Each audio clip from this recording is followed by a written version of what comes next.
Alright, so back with another video. This time, random inspired thought that I had. One of the things I was just thinking about is people and connections, and how a lot of times people say that the solution to issues, whether it be within specific populations of people, or certain communities, people are always talking about unity. They're always talking about, we got to come together and something just came to me a second ago, and I basically was thinking about it, and I was thinking, I have seen so many people within groups, all different colors, shapes, sizes, backgrounds, who have had that mentality and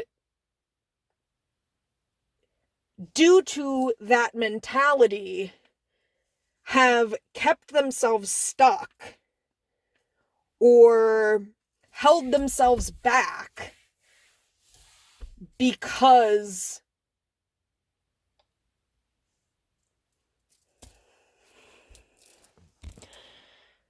they're more concerned about other people than they are themselves. Which, don't get me wrong, there's nothing wrong with having empathy and caring about other people, but I think one of the traps that we have gotten into in society as a whole is identifying too closely with people who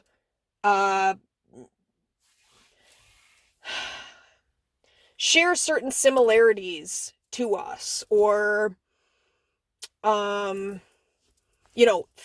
falsely thinking that because we can identify with their outer physical features, that somehow that must mean that we can identify internally, and therefore we need to wait for those people or rally those people in or together, and then we'll be good, and then we can be empowered, and then we can grow and overcome these issues. And I think what people are missing is actually that type of thought process is crippling to the self. And it's enabling other people. Because at the end of the job, yeah, at the end of the day, our job is not to, and don't get me wrong, I mean, if you're a leader, this might be kind of conflicting to hear, but it's not your job to make sure that other people are on the same page. As a leader, your job is to have a strong enough sense of self to know what steps to take and to lead those who want to be led. And by making those choices and carrying out that decisive action, you lead by example. It's counterintuitive and counterproductive to,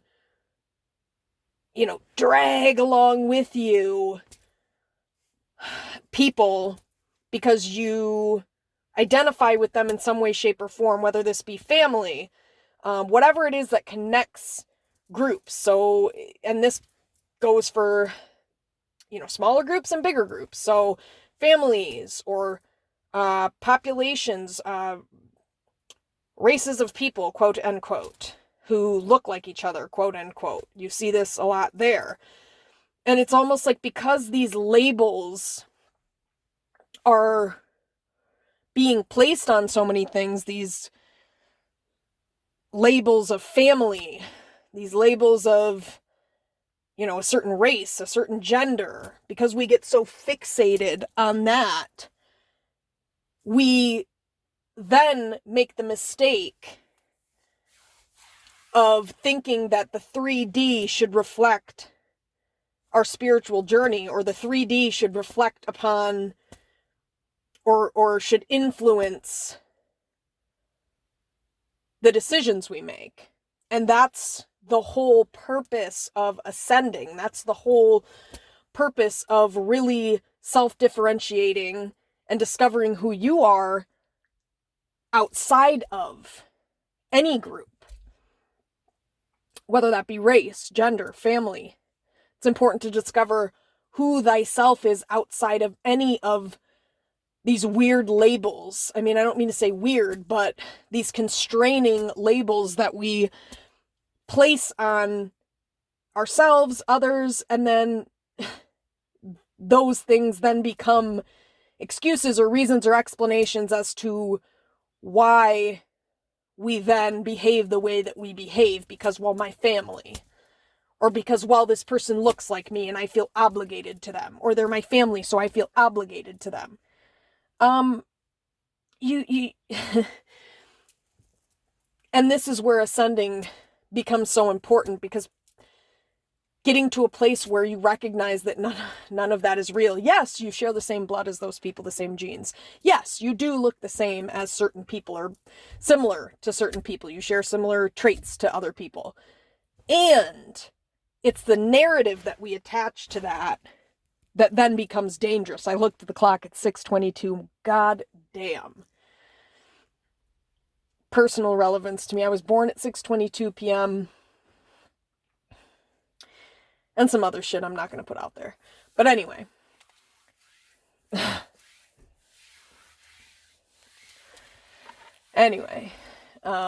That's definitely a sign for me. So, confirmation. So, it's important to learn to discover who you are outside of that. And that's why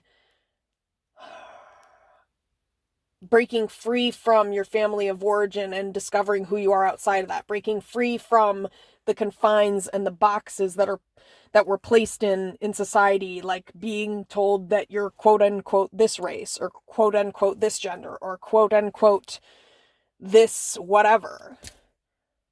And a lot of those things keep us stuck in the ego. And then because we get stuck in the ego, we don't figure out who we really are outside of that.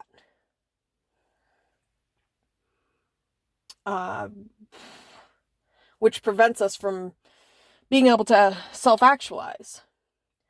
So my point in saying this is, I think there's a lot of enabling that humans do for other humans and with other humans. And part of the healing process and journey is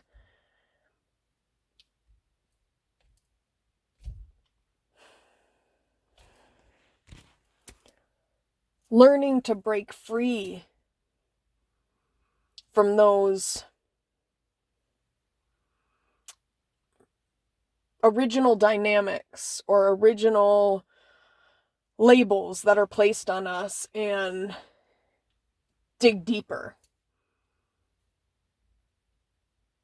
I think society makes us think that we should do things a certain way because maybe we look XYZ. And I think a lot of times people get lost because they allow others to influence not only how they view themselves, but how they view other people. We allow others to influence who we think we are in the world, or who we are, or who we're supposed to be. And so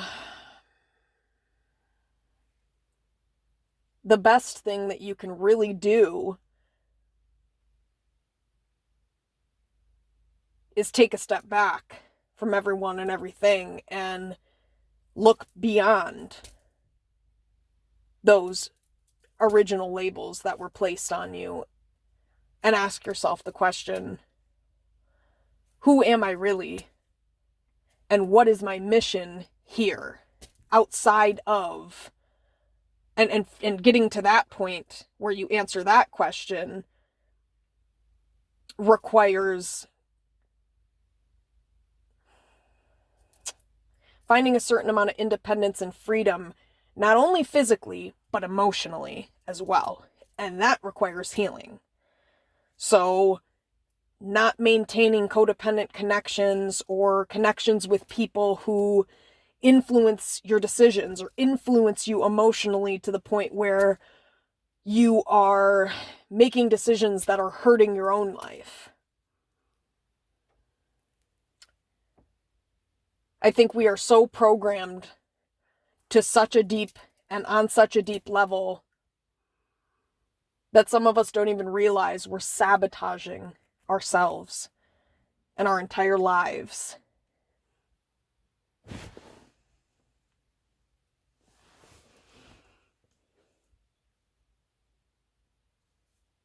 Because we're hell-bent on people seeing us a certain way or being a certain way or doing what we think society or a group of people or our so-called race, what they want us to do, what they think is the right thing to do. But the real question to ask is, what is the right thing for you to do? What do you think is the right thing for you to do? If you had none of these other influencers or any of these people around you,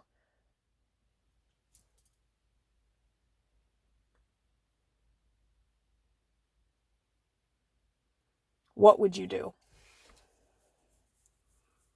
Who are you outside of that?